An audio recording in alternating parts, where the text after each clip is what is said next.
What's up, guys? MeatyLock here, and today we're back in action playing a new game, Perfect Date. And this is a little awkward because my cat's actually behind me, but this is like a cat dating simulator game? I don't know. So we played Shark Chan, we played House Party, and I thought for the start of the new year, let's play a new game. I don't know if it's good or not. I guess you'll find out. And yeah, let's go ahead and play. There we go. Perfect Date. So chapter 1, chapter 2, chapter 6. No game in progress. Let's go ahead and start a new game. Okay, so, oh my god. We get to pick our avatar here.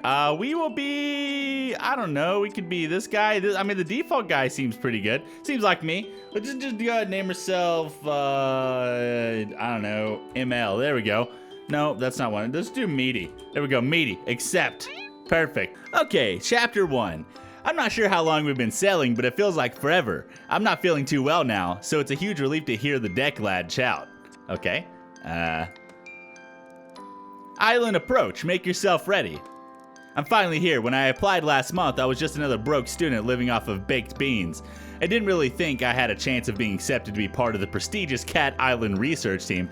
Oh my god, this is gonna be another Shark Chan, isn't it? Except for probably not as lewd. I don't think there's nudity in this game. It's just like dating cats, which is a little weird. I don't know. It seems like a weird game. Yeah, here it is. The little black dot in the distance, growing bigger by the second, is the infamous Cat Island, the place I will call home for the next few months. My heart momentarily skips a beat. What if there's been a mistake? What if they accepted someone else's application and accidentally sent the offer to me? I rummage about in my bag until I find the papers. Dear Meaty, we are pleased to be able to offer you the position of research assistant to Professor Purrfect at a research facility on Cat Island. Position will be for an initial period of 8 weeks. Your contract will be sent separately. We look forward to working with you. Yours sincerely, Professor Purrfect, PhD, BSc, Hans P.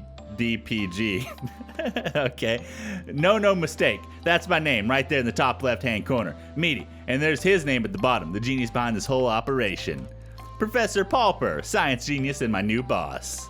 I look up from my papers to see dry land rapidly approaching before us. It seems to be surrounded by a huge barrier of impenetrable black rocks. As we get closer, we're not slowing down, and I begin to worry that we're going to crash into them. Then at the very last moment, we take a sharp turn to the left, and suddenly, we're sailing smoothly towards a jetty through an opening in the rocks. I blow out the breath that I've been holding and break into a smile. Nicely done, skipper. My character is so cute. The ferryman comes out from behind the steering wheel, ignoring my attempts at camaraderie, and shouts rather brusquely, "Take all your belongings. We won't be back for days, so don't leave nothing you'll need." I smile weakly at the ferryman and his son and pick up my bags, ready to disembark.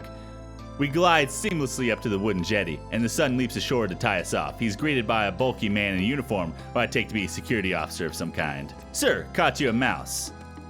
And then he laughs slightly, as though he's said the funniest thing he's ever heard. It's very disconcerting. The security guard remains surly and turns his attention to me. "Let's be having you, then." He holds out his large hand, which I assume is his offer to help me off the boat. But as I reach out to take it, he snatches it away, throwing me off balance so I almost fall over the side. What a great start. ID card? Oh, I see, of course. I reach in my back pocket and hand over the laminated card I was given on the mainland. There we go. Date issued 1/1/17. Name Meaty. Oh, it's 18 right now, though. Cat Island Security. Okay, so we're security, I guess? Or that's just, I don't know. I wasn't paying attention, even though I'm reading it. He barely looks at it before striding off, grunting over his shoulder. This way. I follow him down a dirt track path and get my first proper view of the island. It's beautiful, lush and green. I'm already under its spell. After no more than a couple minutes trekking, we're in base camp, which consists of an assortment of tents and huts. Among them are two more solid-looking structures, one larger and one smaller. I presume these are the labs. The whole camp is moderate, but functional. It reminds me of an army outpost. I'm struck by the lack of people. In fact, there's no one around apart from an older woman sitting outside, peeling a pile of potatoes. I smile and give her a little nod, but she just stares back at me. Miss Marigold, eh? Okay. I try not to get paranoid. Why would you get paranoid? Here. He stopped at the largest of the tents, indicating that I should go inside. I feel rude just walk in, so I make my presence known first. Hello? A firm but friendly voice calls out, "Come." I walk in and there he is hunched over some documents, the great Professor Purrfect. "Sir, it's an honor to meet you." "Oh, it's a you. This is made in Europe. Or England. Or something." Yes, you must be Meaty. Come on in, my dear. Glad to have you on board. Good journey?" "Well, long." Yes, indeed. We're rather tucked away here. Let me offer you some refreshment. Water, coffee, something stronger, perhaps whiskey? I'm fine, thank you. Just some water if you have some. It'd be rude to let you drink whiskey on your own. I'll have a cup of tea if there's a pot on the go. I'll go ahead and ask for tea. I'll have a cup of tea if there's a pot on the go. I can tell you're new. The tea here tastes like cat's piddle. You really don't want to drink it, okay? He pours me a cup of coffee from his canteen instead. It looks good. It's a good thing I like coffee. It will take you a while to find your way and discover how it all works. So for today, I thought I would just get you kitted out and maybe introduce you to some of the locals, the cats that is. I believe you've already met most of the human locals. I've only met the ferryman and security guard who brought me here. Yes, that's about it. Okay. And the lady outside? Ah, Miss Marigold. Her and her husband are the cat caretakers. Wonderful people, the Marigolds. You'll meet them before too long. We're a tidy little family here, Meaty, and I'm sure you'll fit right in nicely. Thank you, sir. I hope so. Okay, so first things first. Your basic kit. He begins to go through a pile of things on his desk, explaining each of them in turn. This is your backpack. You can put everything in it. We'll be going on plenty of field trips, so it'll be very useful. As will your own water bottle. Some disinfectant, hand spray? Ah, these are heavy-duty reinforced gloves, which are essential when tagging cats out in the wild. Okay, so we tag cats out in the wild? Don't want any scratches from any felines we don't know now, do we? I suppose not. I shove each item into my new backpack as he gives them to me. Likewise, these goggles are to be brought along on all field trips. This lot here. He indicates to a small pile of what looks like laundry. His basic uniform, lab coats, masks, stethoscope, etc. Probably first aid kit, camping knife with all tool attachments. Finally, and without doubt, most importantly, he holds up something that looks a lot like a mobile phone, except it clearly isn't one. It looks like a catalog. Yeah, it's like a Pokedex for cats or something. Okay, catalog, I see. A catalog? Yes, the name comes from its earliest version. It was initially designed to record and store data on the cats, scan them, and log their details. But as you see, we've come a long way since then. Now you can easily communicate with the rest of our team. I've added everyone's contact details for you. Listen to music, take photos. There's even a pin that comes with it to insert microchips into the back of the cat's necks so that we can keep track of them. It's a very valuable piece of equipment, Meaty, and I need you to protect it above all else. Do you understand? No, I don't. I'm going to sell it on the black market, baby. He's looking me directly in the eye and clearly expects a response. Yes, sir, of course. I will look after it. Okay, I don't get to respond to that. I was going to say no. Good. You get to know all the functions as you go along. But for now, I suggest we take a stroll and see if we can't find a few friends to introduce you to so that you can try it out. He hands me the gadget. I feel a bit nervous taking charge of it, but also really keen to have a go. Okay, so far, I'm assuming the intro here is probably a little wordy, as it obviously is. But I'm assuming once we get into it, it's going to be a little less wordy. I'm kind of confused about exactly what's going to happen and the way it's going to go down so far. Anyways, we head down to the beach, the professor explaining things as we go. The mixture of terrain on Cat Island is quite unique. Even in such a relatively small area, you'll find forests, mountains, jungle, beaches, woodland, all of these different geological and ecological zones in one place. It really is most remarkable. It certainly is. Even the lack of wildlife is, in itself, quite remarkable. What do you mean, Professor? Well, simply put, there is a type of force field that surrounds the island, disallowing anything to enter. You mean literally anything? Absolutely. No birds, fish, or creatures of any kind can penetrate it. Forgive my lack of intelligence on the subject, but we're here? The professor lets out a disconcertingly loud laugh. Ah, I see what you mean. Well, there is of course one small break in this invisible wall, and that is where we built the jetty. But let's not get too bogged down. So what happened to the other, did people surround this island and die when they touched the force field? Did millions of people sacrifice their lives so we get into Cat Island? But let's not get too bogged down in all this right now. What you need to know is that basically the island is shaped like a peanut. He has picked up a nearby stick and draws a simple map in the sand. Okay, I see. This is our end of the island. It's very well known to us now. We've been researching here for many years. The other end is not so familiar to us. We have encountered difficulties that have hindered our progress in the region. What? What type of difficulties, Professor? Well, we're not sure as we'd like to be, but what I can tell you is that the environment has an adverse effect upon humans, including nausea at the very least. And at the worst? Fainting, migraines, possible nerve damage. Gosh, that is serious. As I say, it's best to keep away, but let's not go into all that right now, my dear. We've had a long day. For now, let's just say that we refer to the far end of the island as the danger zone, with good reason. I must ask you not to put yourself at risk by venturing beyond this mountain range here. You first map one strong line just past the center and an X through the end section. Okay. There are wild, aggressive cats out there. I wouldn't want you getting too close to them. Unlike our lovely fellows closer to home. Okay. He has led me to a spot where a few cats are lounging about. What do you say we try your catalog now, Meaty? He stoops down and picks up one of the animals, a disgruntled disgruntled looking cat who is sleeping under a shade of a palm tree.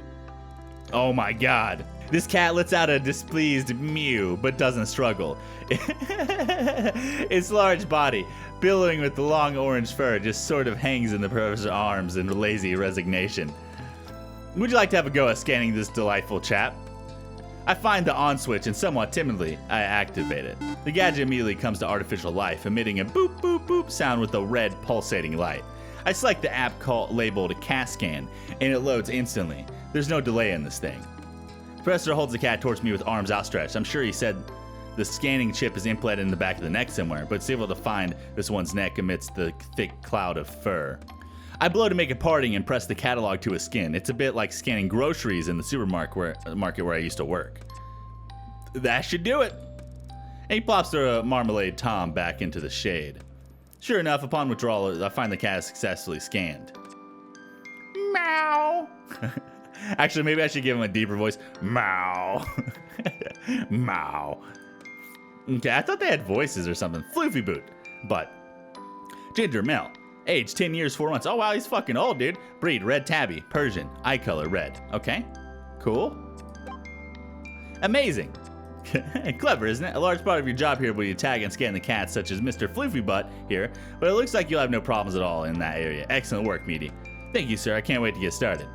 Well, why don't we get a bit more practice in the catalog and scan the rest of them while we're here? These 5 spend a lot of time together. They're like a little family, aren't you? Yes, you are.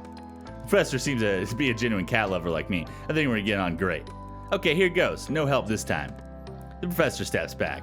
The first cat I approach is very friendly with beautiful calico markings. It comes towards me, already purring. Meow. Okay. Meow. Trixie, female, 3 years, 8 months, breed, calico American short hair, eye color green. Okay. Next is an elegant, sleek, hairless cat sitting gracefully in the sun. She doesn't pay me much attention and allows me to scan her with minimal fuss. Oh my god. Meow. Snooty booty. Okay. Female, 11 years, 1 month, Sphinx, eye color blue. Okay. The fourth cat I approach is a noisy one. Meow, meow, meow, meow, meow. Mr. Murphy, male, 6 years, brown, crossbreed, green. Okay. And finally, the one I've been deliberately put off until last. He's been skulking around the edges of the activity, eyeing me suspiciously as though he could pounce at any moment. I laugh at myself, already projecting personalities onto these animals. Hiss. Okay, this is the mean one. Kibbles. Why is he called Kibbles? Male, 3 years, white British long hair, and green. Okay. All done. I hope you enjoyed meeting some of the locals. Professor lets out a little laugh. I have a feeling you get to know them quite well in time. That's probably enough for your first day, don't you think? It's quite a lot to take in. I am suddenly exhausted and grateful to be heading back to camp. Okay. So yeah, I still really understand what's going on. Besides that, it's that. So do they eventually talk or what? Or am I dating cats that meow? I don't know. Maybe I get like a chip that allows me to communicate with them or something. It's like hidden technology. It's quite late by the time I've unpacked and settled myself in, but I want to write my journal entry before I sleep. I'm surprised at how chill it is. I pulled my sleeping bag right up to my chin, but I still feel goose pimples bloom over my arms. Shivering, I rub them to warm myself up. It makes me smile to think that this inherent reaction to the cold is what will be keeping my new feline friends warm tonight. My eyelids close thinking of cats and the island and the professor. The world around me drifts away as I float up into a dream. What's with the static thing there that's happening? Okay, am I dreaming? I'm not sure how long I've been asleep, but I wake up in a violent jolt that leaves me sitting bolt upright. It's too dark to see anything, but I hear a rustling and then a strange electronic noise, one that in my sleeping confusion I can't place right away. Boop, boop, boop. The catalog. Acting on instinct, I scramble to my feet and follow the noise out of the tent. I look around me, my fears are confirmed when I catch a sight of a pulsating red light, getting fainter in the direction of the forest. I step into action, running as fast as I can, barefoot, dressed in my pajamas, running at full speed into the forest in the dark of night. I must be crazy. The words of Professor Purrfect are ringing in my ears. I need you to protect it above all else. My legs are trembling beneath me. I stop, feeling my heartbeat heavy throughout my body. I wheeze in and out, my breath billowing in front of me in white puffs. I shouldn't feel like this. Why am I so dizzy? I try to get my bearings and realize I've blundered perilously close to the danger zone.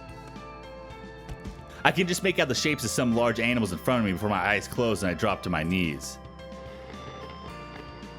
Okay, so do we get separated and this is why we start dating because we're like fucking crazy or something?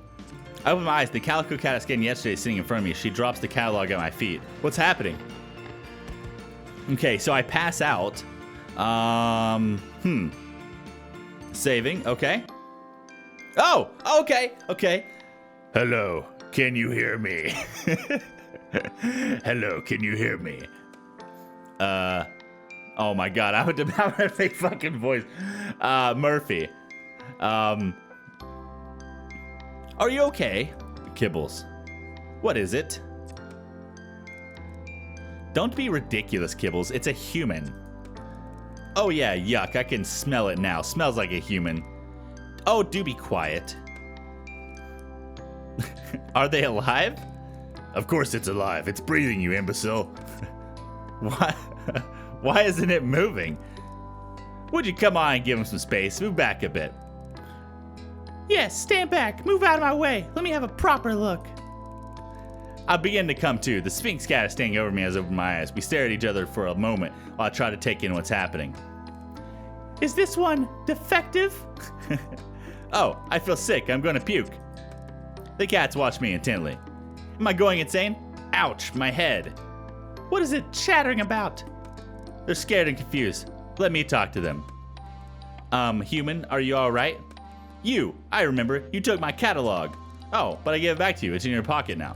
I try to reach my pocket and realize my hands are scratched to shreds. Ow, ow, ow, ow. What's wrong with my hands? I try to stand. Ow, ow, my feet. What's happened to me? Yeah, I guess that's from all the climbing. I told you I wasn't ready for that. Oh, am I a cat now? Wait. Did I transform into a cat? Oh, wait. What's that? Ready for what? Anatomical structure is far too delicate. I tried to slow it down. Yeah, floof. You try restraining a human who's that determined. It was like a margay. Its anatomical structure didn't seem that delicate to me. I was like, what? Doing what? You made your own way back to the beach. Okay, but that doesn't explain. I show my bleeding hands. Oh, you crawled. Kara. Kara, who's Kara? That's not my name. It's a term of endearment. Oh my Jesus. Okay, Kara, really? We're doing this right now? We're doing this? It's an Irish thing, okay. It's inappropriate. Wait, I crawled? You sure did. Like a cat? Yep. All the way from the mountains? Like a bleeding mountain lion. Impressive. But why? Because you got the sickness. Shh. Maybe you should sit down, human. We need to have a talk. Possibly a long talk. Talk, yes, that's right. Since when can the cats talk? Oh, for goodness sake. Since the dawn of time, how else do you think we communicate? Stop spitting, Whiskers. Major. You know full well that what the human is saying. I think the revelation here, Kara, is that you can understand us. Yes, that too. Will someone please explain what the hell is going on here? Well, we don't fully understand everything ourselves. At least not all the details of how this works. I think being stood in a forest surrounded by a bunch of talking cats is about as much detail as anybody would want. Agree. And more to the point, we were rather hoping you would be able to help us. You are the scientist after all. What we do know is that the clock has started ticking for you. What do you mean? Well, there's no easy way to say this to you, Kara. You'll be catified? What? I'll be what? Whether you help or not, you don't have a lot of time before. If I may. It would seem, and we are basing this on our experiences to date, that when a human manages to find themselves in what I believe you call the danger zone, they are vulnerable in ways that they previously were not. That is to say... You're screwed, okay? You're not helping. Don't make me... Hiss. Whoa, Mountain Lion. There'll be no violence of any kind. Forgive me for being a bit panicked here. The vulnerability to which Snooty Booty was referring is simply put, if you are bitten or scratched by an elder cat within the danger zone, you will begin a process of change that ultimately will result in a full feline transition. Okay, so this is like fucking werewolves, okay? Except for there was a show or book series based on this. I remember seeing it a long time ago. But they were still humans, obviously. They just had like cat features that you could like transform into. I can't remember what it's called. It's like some sort of like lycanthropy or something, but for cats. I don't know. Whispers catified. So basically you tell me I'm a werecat. Okay, yeah, just like that. I look down and amongst the scratches in my right hand are two distinct puncture marks. The reality of my situation descends on me like a cold mist. Basically, yes. My head is spinning. This is too much for me to take in. Take a breath now, Kara. You're not looking so good. What? How I started to change? I feel my head, for ears, fur. Everything seems to be normal. No. I just meant you're looking a bit shaky. Understandably so. I take a few deep, steady breaths and calm myself enough to say, okay, so why, how, what? Give me some more data. What have you got so far? Look, we'll answer anything that we can, but the truth is, we have more questions than answers ourselves. So you said you need my help. What exactly would that entail? Well, finding our friends would be a start. The cats on the island, they're gone missing. We don't know what's happened to them, but the body count is rising and we've hit a wall. A wall of ignorance, maybe. Really, how many times do I have to tell you? The Muellers are to blame. Muellers? Is this like some sort of cat gang or something? Now, Floofy Boot, there is no need for name calling. Speaking of name calling, I remind you to call me Major, madame. Look, they can't help the way they are. It's lack of breeding, you know. Overbreeding, if you ask me. Again, Muellers? They're the Elder Cats, the island originals. Oh my Jesus Christ. So we're doing like vampire originals now? Okay, I see. Okay, this is fucking weird. They can't speak the way we can, hence the derogatory term, Muellers. And how are they to blame exactly? Well, if I knew that, there'd been no need for this elaborate kidnapping. It's hardly proven to be a roaring success after all. Look, Kara. Oh, I mean, I can't do an Irish accent. Like, how do I do a fucking Irish accent? Damn it. See, oh my god, I need Jacksepticeye to voice over this for me, man. Potato. I mean, I can give him like an English accent, maybe. I don't know. Wait, we'll just do normal voice right now. Look, Kara, all we need to know is that we are no longer safe on this island. The elders who live in the danger zone are hostile towards us. Not sure why. It's always just been that way. And now, because cats are being taken, nowhere else is safe either. You expect the occasional mishap. We live on an undomesticated world here, after all. But lately, cats have been disappearing almost every day. Even the last human we catified went missing. I'm sorry, what? Let's not open wounds, Kibbles. Yes, onwards and upwards. Well, first things first, this werecat thing. Catification. Transition. Okay, I need to give a voice to him too. Whatever. How does it work? Time passes and then you transform into a cat. Nyeh. Nyeh. It's a gradual process. It's different for everyone. You just won't turn overnight. The clock is ticking, however. The first side effect of the transition is being able to understand us. Well, some of us. Not the elders, obviously. Not all the domestics either. Then you have the whole heightened senses thing, the increased agility, the crazy body hair stuff. Let's not worry the human with all the details just yet. I'm assuming there's an antidote? I'm afraid you're going to be disappointed in that assumption. Hang on, you just said there's someone else who you put in this position. Well, let's hope you're a better bet than they were. Unfortunately, they weren't able to discover an antidote or get our friends back. I know where their notes are, though. Really? Trade. What? Huh? You help us, and I'll give you their progress reports. So what do you say, Kara? Will you help us? Help the kiddies? Don't help the kiddies? Obviously, I'm going to help them. Not much of a choice, really, is it? Afraid not. Okay, fine. So where do I start? Is there anything you can tell me that will help me track down your missing friends? Well, no one listen to sense. Start with the Muellers, and I'll eat that my hat if it doesn't end there, too. Whispers. Don't mind him, he's set in his ways. We have every reason to believe the abductions take place in your part of the island. Yes, nowhere near the danger zone or the elders. Well, that doesn't make much sense. But I suppose nothing around this place does. My Cadillac starts beeping. Oh, my alarm. I have to get to work. You run along now. We don't want you arousing suspicions with your people. You can meet us with us later. I'll make sure those reports are on your tent before this evening. Thanks, Kara. You're one in a million. I imagine the odds are far greater than that, given your new health status. Go. And thanks from all of us. Okay, so let's summarize. We can speak to cats. We're turning into a cat ourselves. We're on a cat island that's protected by force field. And yeah, it's very awkward so far. I don't know. After a rather painful journey, I'm very grateful to finally limp into camp. I have just enough time to get myself tidied up for work, and I'm about to peel off my filthy pajamas when I hear my catalog beeping.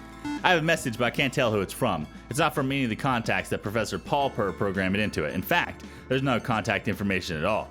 Are you sure it is wise to trust everyone? Anyone? What on earth does that mean? Who is this? There's a lot you don't know. Think carefully about who you confide in. Okay. Before I can think of a reply, the messages are gone and my catalog has no record of them. I don't have any time to think about this right now. I need to get ready. As soon as I'm presentable, I head over to the lab. I'm 10 minutes late. It doesn't give a good impression on my first morning. Ah, Meaty, good to see you. I was beginning to worry. Did you oversleep on your first day? I'm terribly sorry, sir. I think the traveling and all the excitement of yesterday. I take punctuality very seriously. He cuts across my apology. Not to worry, it's perfectly understandable. You'll find I'm quite relaxed about most things. As long as we get the work done, I don't much mind what hours you keep. Thank you, sir. So, shall we get started? My goodness, what on earth happened to you? He's looking at the scratches all over my hands. Oh, I fell and tried to save myself by grabbing onto a bush. Not a secret drinker, are you, Meaty? What? Oh, no, sir, I'm a bit of a lightweight, to tell you the truth. Ah, just teasing. We ought to get those hands sorted out, though. They look pretty nasty to me. He goes to the tall metal cabinet in the corner and takes out a bottle and some cotton wool. He begins cleaning and tending to my hands while he talks. For today, I'd like you to help me with a few tasks around the lab to get the hang of things. But from tomorrow, I'll let you make your own choices about how best to carve up your time. Of course, you're primarily here to carry out your job as my research assistant. However, try to make the most of your time on the island. Once your work is completed, we'll be saying goodbye. This really is a once-in-a-lifetime opportunity, so don't waste it in the lab. Naturally, I need your help around here, but I'd also like you to get your hands dirty with some field work. Make sure you spend time exploring the island. It's a beautiful place, and there's a lot to see. Take the time to get to know the cats. A full understanding of their behavior is crucial to our research. There's plenty to see and do, however, you must be careful not to overwork. Take regular rest and relaxation. We don't want you to burn yourself out, now do we? I try to get my balance right. That's the spirit, so there you are. He's done a first-class job on wounds, and they aren't bothering me nearly as much.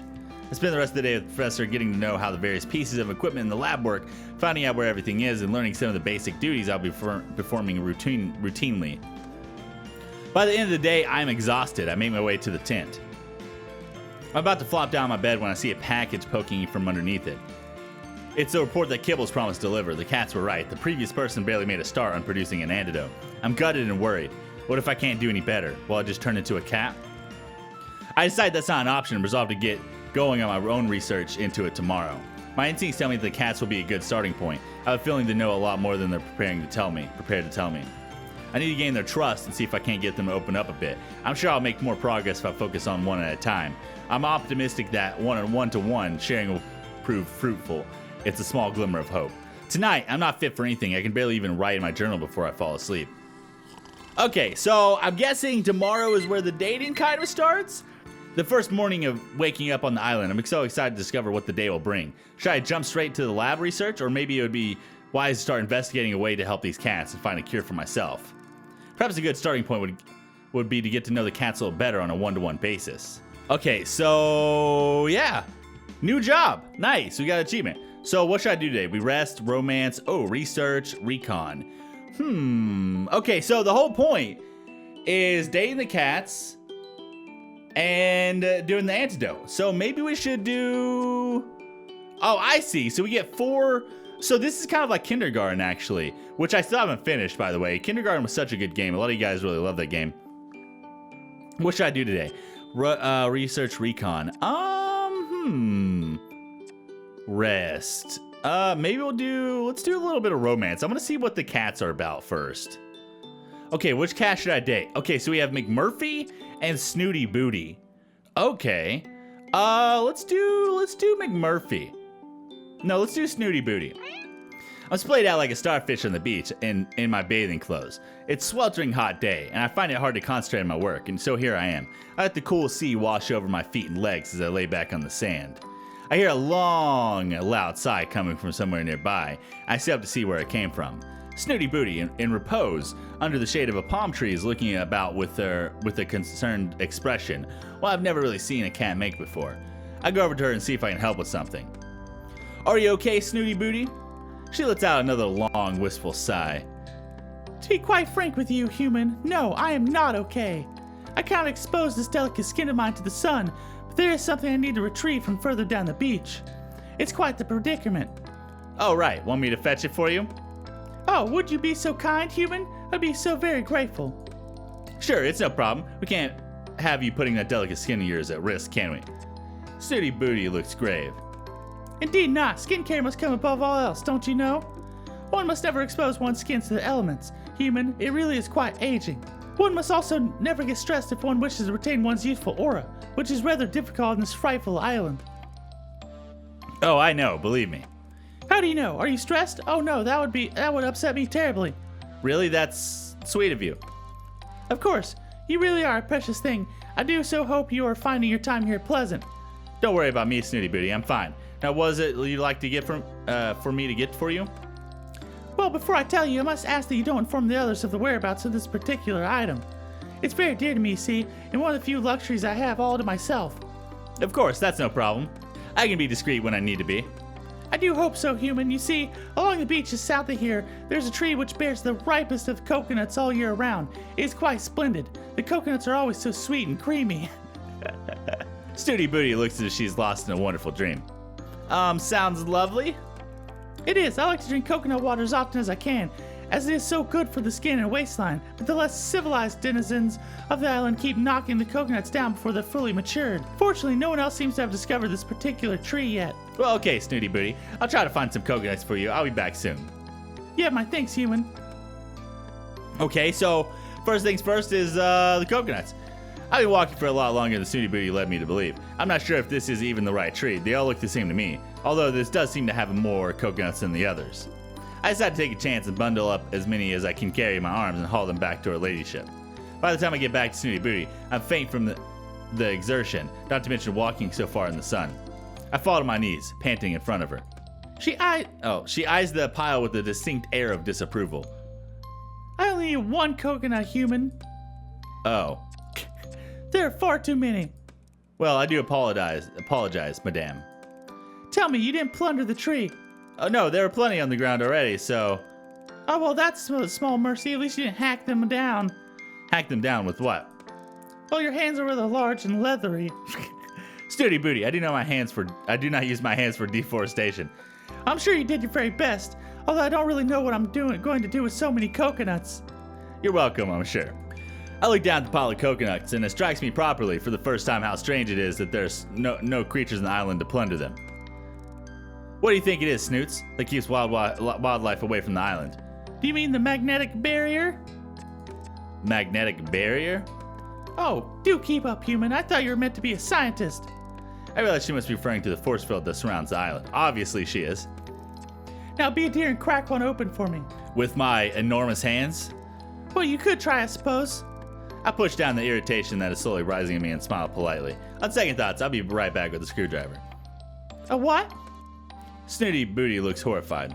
It's a sharp metal tool that bores into things. What on earth do you need one of those for? So I can make a hole to get the water out of the coconut. How else do you propose I do it? Well, look around you, dear. Look at nature's bounties. What about that? Snooty gestures with a limp paw at a shard of rock nearby. Snoots, how do you usually get water out of a coconut when there isn't a human around? Well, the exuberant Kibbles simply loves to break things. Had you not noticed? It's one of the few reasons I tolerate him, don't you know? For better than one of your screw dribblers, don't you think? I'll reach over and pick up the rock. It does look like it could actually do the job. Okay, let's give it a try. Here goes. Holding the coconut and a palm leaf, I gently tap the shell a few times with this stone before finally whacking it. It cracks open surprisingly easily and the water drains onto the leaf. There now, see how nature provides, human? Yep, again, you're welcome. Quite. Snooty Booty stretches her neck and then upper body towards the leaf. She sticks her tongue out as far as it can go before raising her big eyes to me. I can't quite seem to... I suddenly realize what she's getting at. Maybe you should get up. Let me help. Let me help. I let her struggle for a moment or two before I begin to feel a little bit like a child pulling the wings off of a fly. She can't help the way she is. You seem to be struggling a bit, Boots. Well, you've placed my libation slightly out of my reach. Oh, I'm sorry. Would you like me to help bring you a little closer, perhaps? Well, of course I would, human. Are you being deliberately obtuse? I would very much like to help you, Snoots, but you make it rather difficult. How? I don't understand. I've been perfectly clear in my instruction. You see, I'm under a spell. It's a very powerful one, which prevents me from following any instruction unless accompanied by some magic words. Oh, would you care to enlighten me? Well, it would go something like this. Please, human, would you mind passing me my libation? Thank you very much. There was a pause during which I'm not really sure what Snooty Booty is thinking. Suddenly, the Sphinx erupts into peals of laughter. I seem to have forgotten my manners. Please do be so kind, human. I would be most obliged. Oh, go on then. I nudge the leaf closer and she delicately laps at it. I am truly indebted. Many thanks. That looks delicious. Mm-hmm. Snooty agrees without taking a break. You know, searching for these coconuts was thirsty work. I'm sure it was. Snooty's still lapping at the water. Oh, my throat's a bit scratchy, especially in this heat. Snooty finally comes up for air. Quite. That's the beauty of the coconut, you see. So hydrating and most palatable, too. You really ought to try it sometime. I look down at the now dry palm leaf. Yes, that's a good idea, Boots. And the very best thing after drinking coconut water is to curl up and have a nap, you know. Beauty sleep is the most important. Oh, is that so? Indeed, human. I suppose you have other things to do now. Well, Snooty Booty yawns and closes her eyes. I suppose I do. Sweet dreams, princess. She snores softly in reply. Okay, well, there's that. We went on our first date, I guess? I don't know. I'm not really sure. Okay, so we have 3 hearts left. Let's do some research, I guess. I don't really know. Let's see. Oh, okay. Research 5, research 12, research 16. Does it matter? What's this? Unlocks after completing chapter 2. What about this? Time to round up some rowdy kitties. Research 12. Slow day today. I've only got to organize a few samples from previous field trips. Take them off on a field trip of sorts with the professor. I can't wait to see what he's planning to show me. Let's do this, I guess.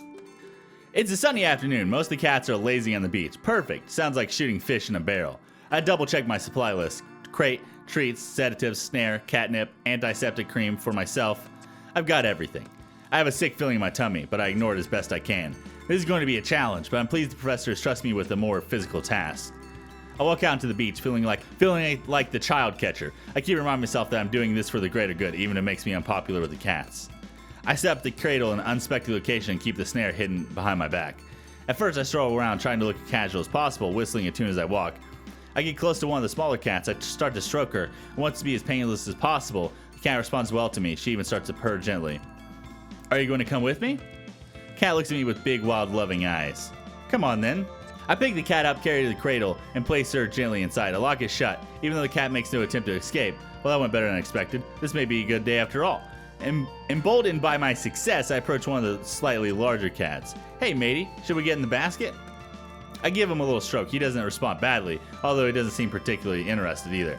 Put my hands on either side of his body, ready to pick him up. He doesn't look so happy about it and growls a warning at me. Hey, mister, it's gonna be okay. We're just going on a little trip, all right? As soon as I start to lift, all hell breaks loose. Yowling and hissing, he scratches my arms to ribbons. I try to get him in the basket, but he stretches out, and I can't fit him in. Oh, ow! Oh, no! I know when I'm defeated and I have to let him go. He scarpers off in the distance. I look down at my ravaged arms. Note to self, wear long sleeves when on caging duty. Okay, so we got 1 romance, we got 1 research. What about recon? Oh, antidote is 2.8%. Okay. Okay, I don't see how that helped me with anything, but the antidote is 2.8%. Anyways, guys, I think this is going to be a first episode. It's probably long because of everything that we did at the very beginning, like the whole introduction. Everything from this point on should be actually a part of the game. But yeah, we had to learn about the story and all that kind of stuff. Tell me what you think about this game. If I should do more, make sure to click the like button, comment, and tell me below. And I love your faces, and I'll see you guys in the next one. If you want to see more, that is. Also, some people said I should play Doki Doki Literature Club. I was thinking about playing a couple months ago. After this game, or if you guys like this game, we're going to do Doki Doki next probably. And then we might actually even do it simultaneously. I'm not really sure. It just depends on what you guys want. But yeah, I'll see you guys in the next one.